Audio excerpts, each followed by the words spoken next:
Bonjour, bonjour. Vous êtes sur le podcast de l'externe. Aujourd'hui, on va faire l'item 271 sur les reflux gastro-œsophagiens chez le nourrisson, chez l'enfant et chez l'adulte. Hernie hiatale. Voilà, hernie hiatale posée comme un cheveu au milieu de la soupe. Bon voilà, tout ça pour dire que ça va être une partie du chapitre que nous allons, aborder aujourd'hui. Bon et bien j'espère que vous allez bien, que vous avez, effectué un bon début de semaine pour ceux qui écoutent cet épisode lors de sa sortie mercredi. Et donc voilà, aujourd'hui nous allons faire cet item sur, le RGO, que ce soit chez le nourrisson, chez l'enfant ou même chez l'adulte et parler un peu spécifiquement de la hernie hiatale qui est une des causes anatomiques de RGO. On va commencer directement par de l'épidémiologie on va parler de la prévalence et des facteurs de risque du risque non, les facteurs de risque tout simplement, pardon, du reflux gastro-œsophagien, que nous allons appeler RGO pour plus de praticité. J'espère que vous ne m'en tiendrez pas rigueur. Allez, donc le reflux gastro-œsophagien, voilà, c'est la dernière fois que je le dis, en plus je l'écorche, donc on va dire RGO. Il est fréquent et très majoritairement bénin. C'est-à-dire que 10% de la population générale rapporte un épisode de pyrosis par semaine. Donc 10%, hein, c'est pas mal. Et 2 à 5% des personnes de la population générale, un pyrosis quotidien. L'obésité est le principal facteur de risque de RGO. Les autres facteurs de risque, c'est la hernie hiatale, la grossesse, l'alcool, certaines chirurgies bariatriques, donc de l'obésité, et certains médicaments, par exemple les dérivés nitrés. Voilà, tous les médicaments, la trinitrine par exemple, qui permet de lever le spasme coronaire, dans les cas d'angine de poitrine notamment. Alors, on va voir un petit peu la physiopathologie et notamment, la défaillance du sphincter inférieur de l'œsophage qui peut mener à ce RGO. Donc là, le RGO, il correspond au passage intermittent d'une partie du contenu gastrique vers l'œsophage. Cette remontée se fait en dehors d'efforts de vomissement, bien sûr. Cette définition est fonctionnelle et implique que les remontées ne sont pas toutes symptomatiques ni toutes acides. Donc on peut avoir des remontées du contenu gastrique sans qu'il n'y ait de symptômes finalement. Il faut distinguer le RGO physiologique, qui n'occasionne ni symptômes ni lésions muqueuses, et le RGO pathologique. Le RGO pathologique se caractérise par des symptômes et ou des lésions muqueuses, donc du style œsophagite, sténose de l'œsophage, œsophage de Barrett. Dans ce texte, le terme RGO, donc dans cet item, tout simplement, le terme RGO que l'on va employer est à comprendre comme RGO pathologique. Alors, la physiopathologie, il faut savoir qu'elle est multifactorielle. Ça peut se faire par agression du liquide gastrique, contre laquelle la muqueuse œsophagienne n'est pas protégée. Ça peut se faire aussi avec une altération de la barrière anti-reflux, qui est constituée du sphincter inférieur de l'œsophage. Donc on peut avoir une hypotonie de ce sphincter inférieur de l'œsophage et également une augmentation anormale des relaxations transitoires du sphincter inférieur de l'œsophage.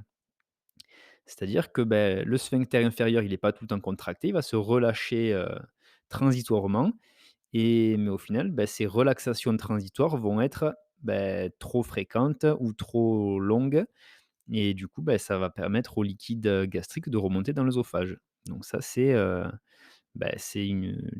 lié à une altération de la barrière anti-reflux. Ensuite, la physiopathologie peut être expliquée par une augmentation de la pression abdominale. Donc c'est tout ce qui va peser ou appuyer sur l'abdomen qui va favoriser le reflux. Par exemple, de la toux, donc des efforts de toux, les vêtements serrés, et cetera. Et également, la graisse viscérale dans l'obésité. Ensuite, la stase du contenu gastrique peut aussi expliquer l'augmentation des RGO, donc notamment les repas très gras, caloriques et ceux qui ont une gastroparésie, c'est-à-dire un estomac qui est un peu plus feignant, un peu paralysé, voilà. Donc gastroparésie. Ça, c'est ce qui va faire une stase du contenu gastrique qui va favoriser le RGO. Et ensuite, dernière explication, physiopathologique, ça va être la diminution de la fonction de contention diaphragmatique en particulier en cas de hernie hiatale.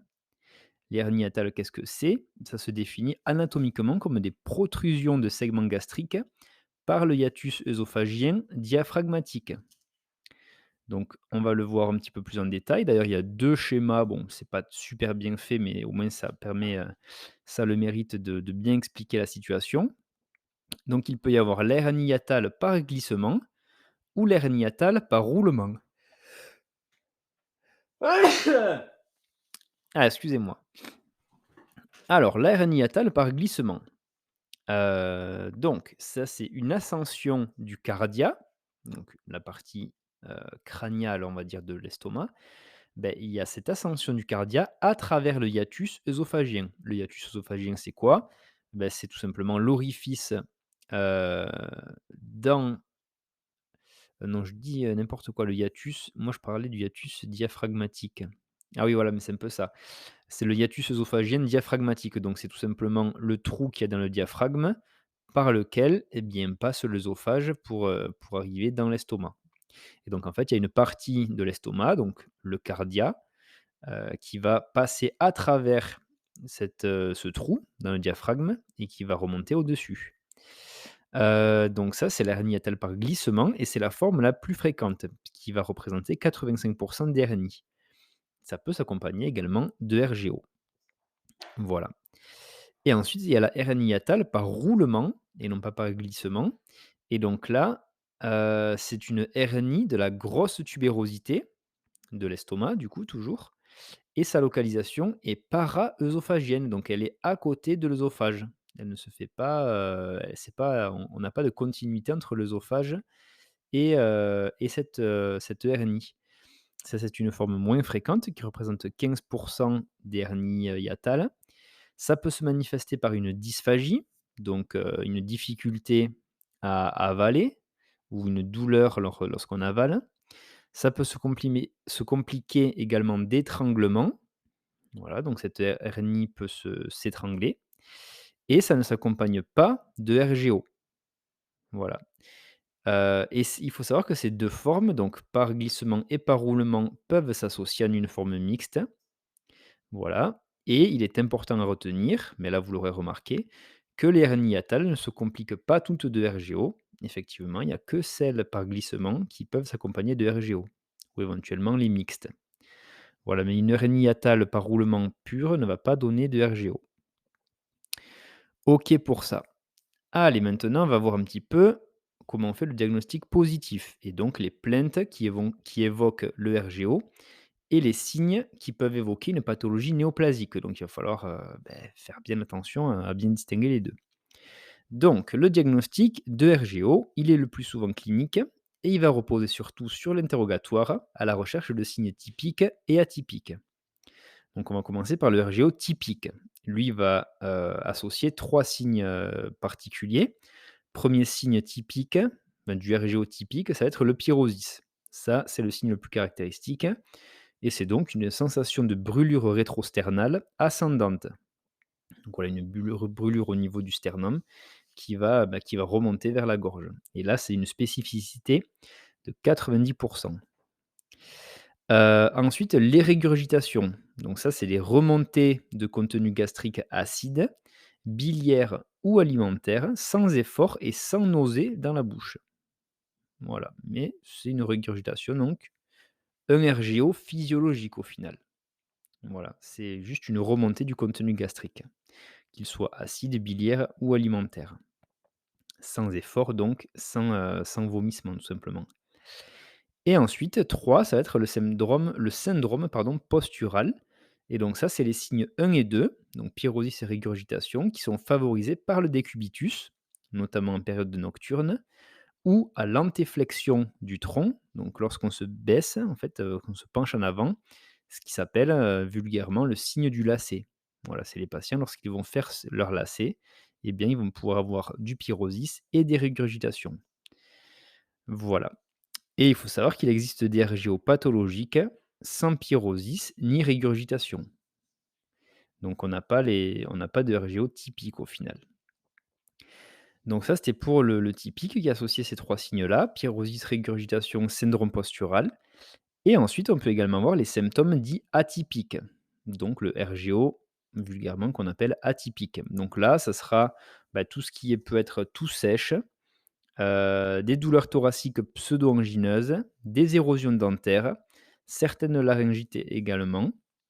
Et le lien reste discuté pour d'autres manifestations, notamment l'asthme, la fibrose pulmonaire, des pharyngites, des sinusites, des otites moyennes récidivantes. Et donc là, toute la difficulté consiste à déterminer le lien de causalité entre les symptômes ressentis et le RGO. De façon pratique, il faut éliminer les autres causes plus fréquentes ou urgentes de toux chronique et de douleurs thoraciques avant d'explorer un potentiel RGO qui pourrait être responsable de ces manifestations. Voilà, on va pas devant une douleur thoracique penser au RGO, hein. Penser d'abord au SCA, au syndrome coronarien, parce que c'est ça la cause vraiment urgente. Le RGO, bon, c'est délétère sur une longue évolution, mais on va d'abord éliminer les causes les plus fréquentes ou urgentes, bien sûr. Et enfin, on a des signes qui peuvent évoquer une pathologie néoplasique. Donc là, ça va être, la dysphagie, donc la difficulté à avaler, également l'amaigrissement. Voilà, si on a ces signes en plus, de ceux, qu'on vient de voir au-dessus, eh bien, ça peut évoquer une pathologie néoplasique, donc il va falloir aller creuser un peu plus, au niveau imagerie, examen complémentaire et cetera. Alors, on va voir maintenant les principales complications du RGO. Donc, globalement, il y a l'œsophagite, l'hémorragie, la sténose et l'œsophage de Barrett, qu'on appelle aussi endobrachie œsophage. Voilà, endo à l'intérieur, brachie, c'est épais et œsophage, c'est l'œsophage tout simplement. Donc on peut en déduire que c'est une membrane épaissie, à l'intérieur de l'œsophage. On va voir si j'ai raison ou pas. C'est pas sûr d'ailleurs. Mais bon, dans ma mémoire de vieux interne, ça commence à j'ai l'impression que c'est ça. Alors, la majorité des RGO ne sont pas compliqués. Environ 60 des RGO dits symptomatiques ne se compliquent pas d'œsophagite. Donc plus de la moitié des RGO n'ont pas de complications. L'œsophagite, qu'est-ce que c'est? Eh bien déjà, c'est tout simplement, des ulcérations de la muqueuse œsophagienne qui s'observe par endoscopie. Donc c'est l'endoscopie qui permet de poser le diagnostic d'œsophagite. Elle permet également l'endoscopie d'évaluer la sévérité de l'œsophagite, voilà, qui représente moins de 5 de formes sévères. Donc voilà, même quand il y a une œsophagite, il y a moins de 5 des formes œsophagiques qui sont sévères. Il y a une classification, c'est la classification de Los Angeles, comme la ville, qui permet d'évaluer en endoscopie la sévérité de l'atteinte œsophagienne. Il n'existe pas de parallélisme entre l'intensité des symptômes et la sévérité de l'atteinte endoscopique. Voilà, donc œsophagite, classification de Los Angeles pour évaluer en endoscopie la sévérité. Ensuite, deuxième complication, on peut avoir l'hémorragie digestive. Donc là, c'est lié aux ulcérations œsophagiennes, donc c'est une œsophagite qui va elle-même se compliquer. Donc ces ulcérations peuvent saigner et engendrer hématémèse, donc là c'est on vomit du sang, méléna, donc c'est émission de sang digéré par les selles, et ça peut également entraîner une anémie par carence martiale. C'est une complication du coup de l'œsophagite ulcérée. Voilà, comme on l'a dit juste avant. Ensuite, on peut avoir comme complication la sténose peptique. Donc ça, c'est une complication d'un RGO ancien qui est souvent négligé. Et elle se manifeste, cette sténose, le plus souvent par une dysphagie et un amaigrissement. Les symptômes qui peuvent orienter vers l'anéoplasie. Donc il faut faire attention à ça, lié à la sténose peptique. Ensuite, l'endobrachie-œsophage ou l'œsophage de Barrett. Donc ça, c'est une transformation de l'épithélium malpigien de l'œsophage en épithélium glandulaire de type intestinal. Donc on va avoir une métaplasie intestinale. Donc voilà, c'est un épaississement de l'épithélium de l'œsophage.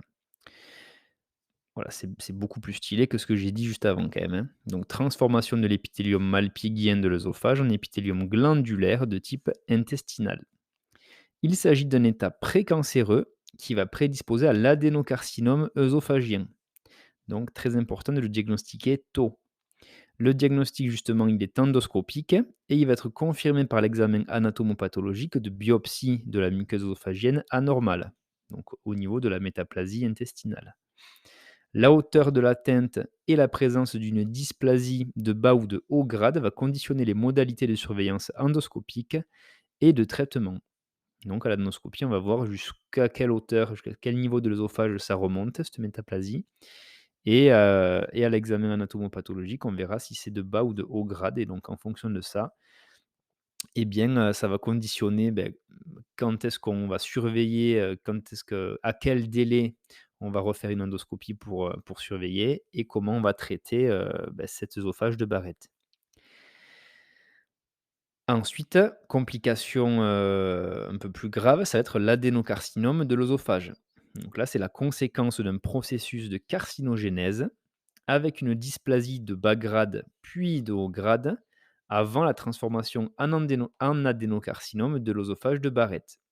Donc là, il faut savoir que ça représente moins de 1 par an de l'œsophage de Barrett, enfin des évolutions, négatives de l'œsophage de Barrett, mais ça représente quand même 1. Donc voilà le stade final de l'œsophage de Barrett, c'est l'adénocarcinome de l'œsophage.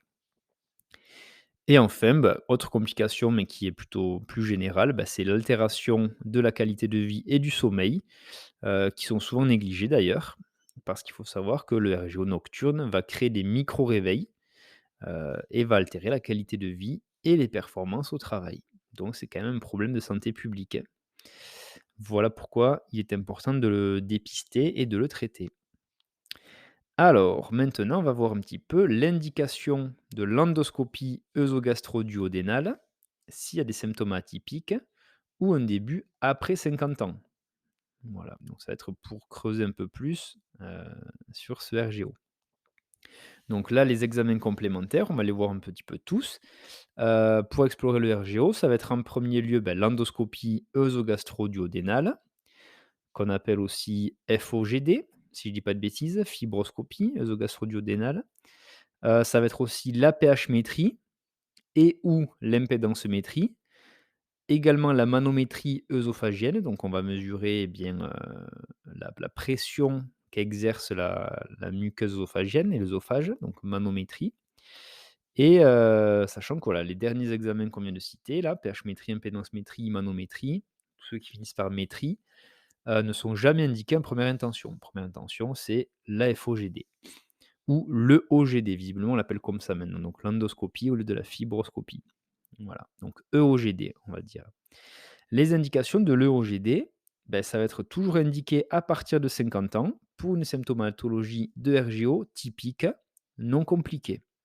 Donc voilà, quand on a un patient de plus de 50 ans ou une patiente qui vient pour un RGO typique, donc avec les trois critères dont on se rappelle, pyrosis, régurgitation et syndrome postural. Lorsqu'on a ça et même si on n'a pas de complications, on va toujours faire une EOGD, une endoscopie. Ensuite, ça va être toujours indiqué, quel que soit l'âge, donc même pas, même en dessous de 50 ans, en cas de signe d'alarme. Donc là, ça va être si on a une dysphagie, enfin si le patient décrit une dysphagie, s'il a un amaigrissement, une hémorragie digestive, qu'elle soit haute ou basse, et une anémie. Donc ça, toujours indiqué. Ensuite, en cas de signe atypique de RGO, donc la toux, les douleurs un petit peu pseudo-angineuses, etc., ça, on va en discuter au cas par cas. Et ensuite, ça va être non nécessaire au diagnostic si la symptomatologie est typique, qu'il n'y a pas de signe d'alarme et que le patient ou la patiente a moins de 50 ans. Voilà. Attention cependant, il faut savoir qu'une EOGD normale n'élimine pas un RGO. Ça veut juste dire qu'il n'y a pas de signe d'œsophagite ou du coup de signe de complication. Mais on peut avoir quand même le RGO. Ensuite, les examens de seconde intention, donc notamment la pH-métrie et la pH-impédensométrie. Donc là, on va utiliser en fait une sonde nasogastrique dédiée qui va permettre de mesurer en continu le pH intra-œsophagien pendant 24 heures, ainsi que de l'impédance-métrie qui permet de mesurer les remontées de liquide ou de gaz.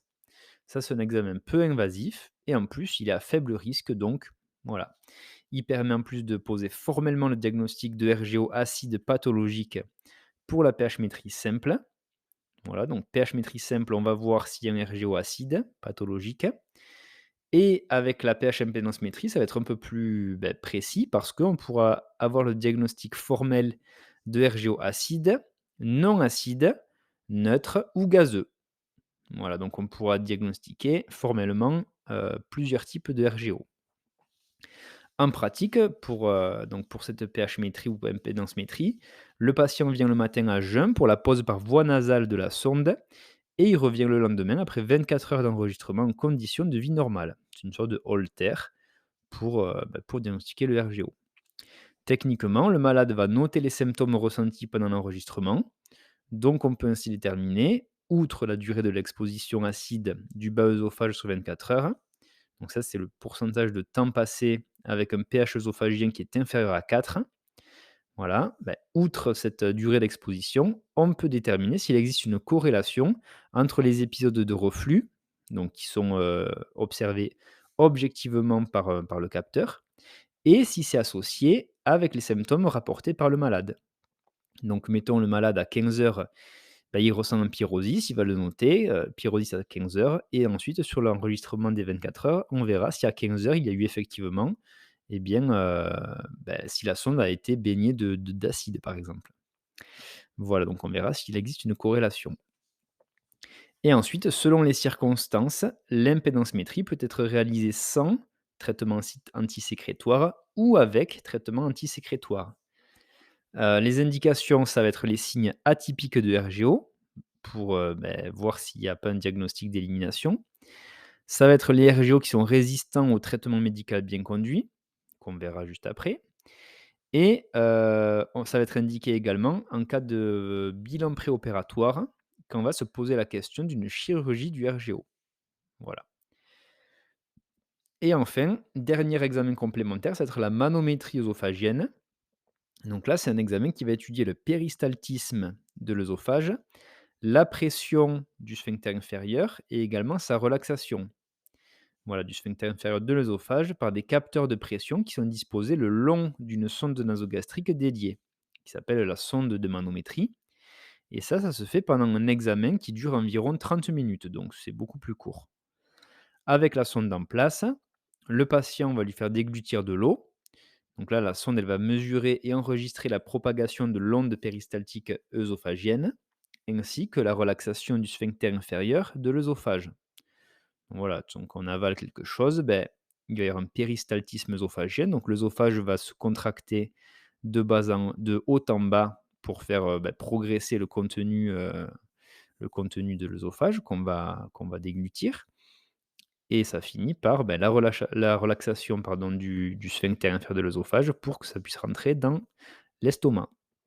Et donc là, cette sonde, elle va mesurer tout ça et l'enregistrer pour qu'on puisse voir si le fonctionnement de l'œsophage est bon. Les indications de cette manométrie œsophagienne, ça va être de rechercher un trouble moteur œsophagien et également on va le faire dans le cadre du bilan préopératoire d'une chirurgie du RGO. Voilà pour la manométrie œsophagienne. Alors maintenant, on va voir la prise en charge et on va commencer par les interventions non médicamenteuses possibles, en particulier celles qui ont prouvé leur efficacité. Donc là, généralement, ce qu'on va proposer en premier lieu, ça va être les règles hygiéno-diététiques. Voilà, c'est modérément efficace, donc c'est quand même pas mal, sachant qu'il n'y a pas d'effet secondaire de toute façon. Donc le rapport bénéfice-risque est bon. Donc la première règle hygiéno-diététique qu'on pourra conseiller à nos patients, ça va être de surélever la tête de lit la nuit. Ça va être de ne pas se coucher trop tôt après un repas gras, surtout en cas de RGO nocturne. Il ne faut pas faire d'excès d'alcool, bien sûr, et l'arrêt du tabac va également être, important. Donc ça, bon, mais c'est des règles de base. Ça va être également de perdre du poids en cas de surcharge pondérale et ça va être d'éviter les éléments identifiés par le patient comme donnant du reflux. voilà, généralement les patients ils le savent, hein. Ils savent que dès qu'ils mangent, quelque chose, ils savent que voilà, ils identifient les aliments qui leur donnent du reflux. Donc beh, bien sûr, on va leur conseiller de ne pas les consommer, mais bon, ils le font d'eux-mêmes, hein, généralement, à part, s'ils sont vraiment, s'ils ont un QI bas, on va dire. Mais bon, c'est pas tout le temps le cas. Ensuite, on va voir maintenant la prise en charge médicamenteuse en cas de manque d'efficacité des interventions non médicamenteuses, donc on vient de voir. Donc en premier lieu, règles hygiéno-diététiques. Si ça suffit pas, eh bien, on va proposer une prise en charge médicamenteuse. Donc là, les grands principes du traitement, il va y avoir 3 objectifs. Ça va être premièrement soulager le patient, ça va être de cicatriser les lésions d'œsophagite et enfin ça va être de prévenir les complications. Voilà, donc là, la grande majorité des patients ont un RGO symptomatique intermittent qui n'est pas compliqué. Le traitement s'adapte à l'intensité et à la fréquence des symptômes et voilà, à un tel point que le traitement chirurgical est devenu l'exception. Donc là, les inhibiteurs de pompe à protons, les IPP, sont le traitement médical de référence et ils ont des modalités de prescription très différentes selon les symptômes ou les complications, de la demi-dose en cure courte à une double dose prolongée. Donc là, on va voir les différentes modalités thérapeutiques. Donc premièrement, les règles gynédiététiques qu'on a vues juste avant. Et ensuite les médicaments, donc là on a des médicaments à effet topique et on a des médicaments antisécrétoires. Donc ceux à effet topique, ils sont d'usage ponctuel et eux, ils n'empêchent pas la sécrétion d'acide gastrique, mais ils interviennent après, soit en neutralisant l'acidité luminale, donc l'acidité, au niveau local. Ça peut être, soit grâce à du bicarbonate, de l'hydroxyde d'alumine ou de magnésium, soit en se déposant à la partie haute de l'estomac pour protéger la muqueuse lors du RGO. Ça, c'est le cas de l'alginate de sodium, qu'on connaît plus communément sous le nom de Gaviscon. Voilà, ça, c'est de l'alginate de sodium et ça permet de former une petite pellicule à la partie haute de l'estomac qui protège la muqueuse lors du RGO. Donc ceux-là, ils sont utiles et efficaces en cas de symptômes peu fréquents. Ils permettent des traitements à la demande, donc ça, c'est facile à utiliser et c'est efficace de suite. Et ils ne permettent pas la cicatrisation de lésions d'œsophagite par contre, donc c'est que dans les cas les plus légers. Donc ça, c'est les médicaments à effet topique, avec le Gaviscon en première ligne. Et ensuite, on a les médicaments antisécrétoires. Donc ça va être ceux qui vont diminuer la sécrétion d'acidité gastrique. Ça va être les anti-H2 et les IPP. Donc les anti-H2, c'est les antihistaminiques H2. Ça va être notamment la cimétidine, la famotidine et la ranitidine. Ceux-là, ils sont efficaces sur les symptômes, mais ils sont rarement prescrits car moins efficaces que les IPP et ils vont nécessiter en plus plusieurs prises quotidiennes et ils ont plus d'effets secondaires. Donc globalement, les antihistaminiques H2, on les oublie. Donc on va retenir en premier lieu, les IPP, les inhibiteurs de la pompe à protons, qui sont plus efficaces et ils sont plus simples à prendre, donc ils sont très largement prescrits. Attention, il faut noter qu'il y a une automédication fréquente pour ces médicaments et donc voilà, il faut quand même que ce soit régulé. Donc en pratique, comment est-ce qu'on prend en charge le RGO? Premièrement, on va regarder les symptômes. S'ils sont typiques, peu invalidants et ou intermittents, premier lieu, on va mettre en place les règles hygiéno-diététiques. Si ça suffit pas, on met les alginates et les autres médicaments topiques, donc Gaviscon. Si ça suffit toujours pas, IPP demi-dose 28 jours, si on a des symptômes qui durent, plus d'une fois par semaine, suivi d'un traitement à la demande. Voilà, donc uniquement en cas de symptômes, mais sinon on commence par un IPP à demi-dose 28 jours. Si par contre on a des symptômes qui sont fréquents et intenses, mais qui ne sont pas encore au stade de complication, eh bien là on va faire un traitement continu d'IPP, donc à demi-dose, voire même à une pleine dose, si les symptômes récidivent à l'arrêt du traitement par IPP, en recherchant la dose minimale efficace. Voilà, si par exemple, le patient il prend de l'oméprazole 20 milligrammes et que ça lui suffit pour ne plus avoir les symptômes de RGO, ben, on va le laisser à 20 milligrammes. On va pas le monter au pantoprazole 40 par exemple. Voilà. Donc ça, c'était pour, le traitement médical du RGO non compliqué. Et donc là, on va enchaîner par les traitements médicaux du RGO compliqués cette fois-ci. Donc dans le cas de l'œsophagite peptique, donc il y a l'œsophagite peptique non sévère, qui est de grade A et B, et on a l'œsophagite peptique sévère de grade C et D. Donc pour l'œsophagite non sévère, grade A et B, on va utiliser les IPP à pleine dose pendant 4 semaines, donc un mois. Et ensuite, on va prévenir les rechutes par des IPP à dose minimale efficace. Donc c'est-à-dire qu'on fait d'abord un mois à pleine dose et ensuite, lorsqu'il y aura des symptômes, eh bien, on mettra un IPP à dose minimale efficace. Là, il n'y a pas d'endoscopie de contrôle. Voilà, en cas d'œsophagite non sévère.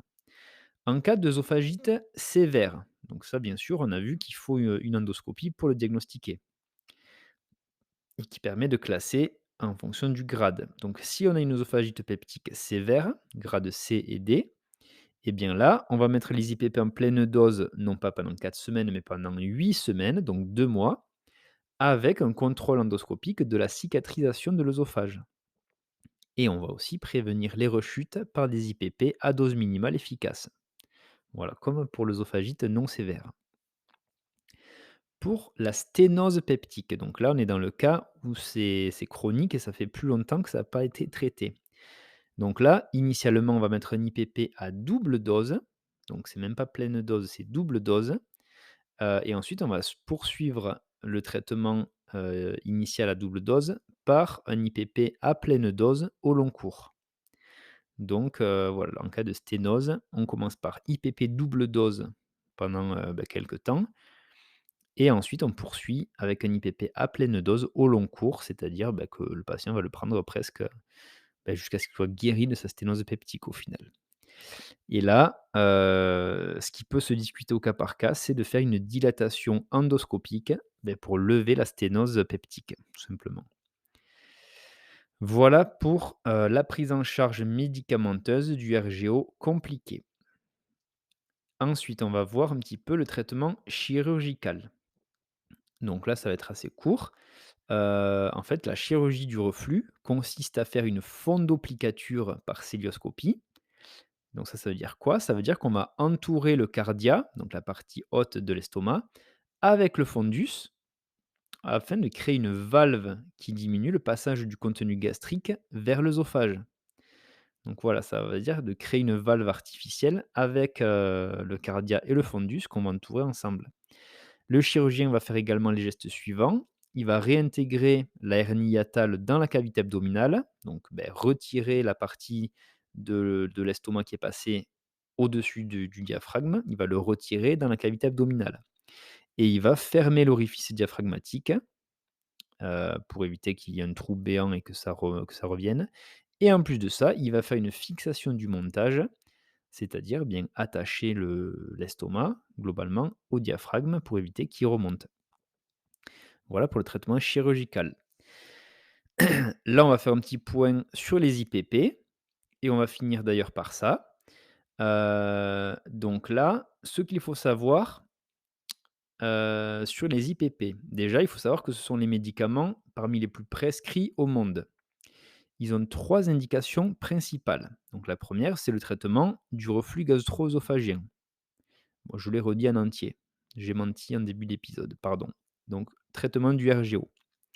Deuxième indication, ça va être la prévention et le traitement des lésions gastro-duodénales qui sont dues aux anti-inflammatoires non stéroïdiens, les AINS, chez les patients à risque. Donc ça, c'est les patients qui ont plus de 65 ans, qui ont des antécédents d'ulcères gastro-duodénal, qui sont traités par antiagrégants ou anticoagulants. Voilà, donc ça, lorsqu'on va donner des AINS chez ces patients à risque, eh bien, on va pouvoir prescrire des IPP pour prévenir, heu, les lésions qui pourraient apparaître, liées aux AINS. Et enfin, troisième indication des IPP, ça va être l'éradication d'Helicobacter pylori et le traitement des ulcères gastro-duodénaux. Alors, pour faire un peu de pharmacologie, donc là, en fait, ils agissent en inhibant de manière non compétitive les pompes à protons, ce qui va permettre de diminuer la sécrétion acide, tout simplement. C'est pour ça qu'ils s'appellent les inhibiteurs de la pompe à protons. Ça se fait de manière non compétitive. Les IPP, ils vont permettre donc d'augmenter le pH gastrique, c'est-à-dire le rendre plus basique, diminuer l'acidité. C'est comme on veut. Ils entraînent systématiquement une élévation non pathologique de la gastrinémie. Donc ça, la gastrine, c'est une molécule qu'on a, et donc ça va entraîner systématiquement une élévation de cette gastrine qui est non pathologique, donc c'est normal. Et par contre, ils vont, ça c'est l'effet un peu plus délétère, ça va être à l'origine de nombreuses interactions médicamenteuses. Voilà, parce que certains médicaments ont besoin de l'acidité gastrique pour être, absorbés de manière optimale. Alors, les posologies et les dosages pour en venir, dans le concret. Donc là, la prise, elle se fait de manière quotidienne, à jeun le matin, 15 à 30 minutes avant le repas. On va voir maintenant un peu les différentes molécules et les posologies, en fonction, de la demi-dose, de la pleine dose ou de la double dose. Donc, l'oméprazole, par exemple, ça je pense que c'est un des plus prescrits. La demi-dose, donc déjà la pleine dose, la dose de base, ça va être 20 milligrammes. Oméprazole 20, généralement ça c'est un comprimé, il fait 20 milligrammes. Ça c'est la pleine dose. Donc si on le donne à demi-dose, c'est 10 milligrammes. Si on le donne à double dose, c'est 40 milligrammes. Le rabéprazole, c'est pareil, mais celui-là généralement on prescrit moins. Le lansoprazole, bah, lui, il est un peu entre les 2, entre, oméprazole et pantoprazole. Donc lui, ça va être la pleine dose 30 milligrammes, donc 15 la demi-dose et 60 la double dose. Et enfin, il y a les 2 derniers qui sont également très connus, c'est le pantoprazole et l'esoméprazole. Donc là, pour les 2, la pleine dose, ça va être 40 milligrammes, la demi-dose 20, la double dose 80. Voilà. Donc pour les plus connus, oméprazole, pleine dose 20, pantoprazole et esoméprazole, pleine dose 40. Demi-dose, belle à moitié, donc voilà, 10 ou 20 et double dose, le double, donc 40 ou 80. Voilà, je mettrai ce petit tableau dans le post Insta pour ceux qui souhaitent. D'ailleurs, tant que j'y pense et que c'est pas encore fini, si vous appréciez, cet épisode et de manière plus générale le podcast, n'hésitez pas à mettre une évaluation de 5 étoiles sur Spotify.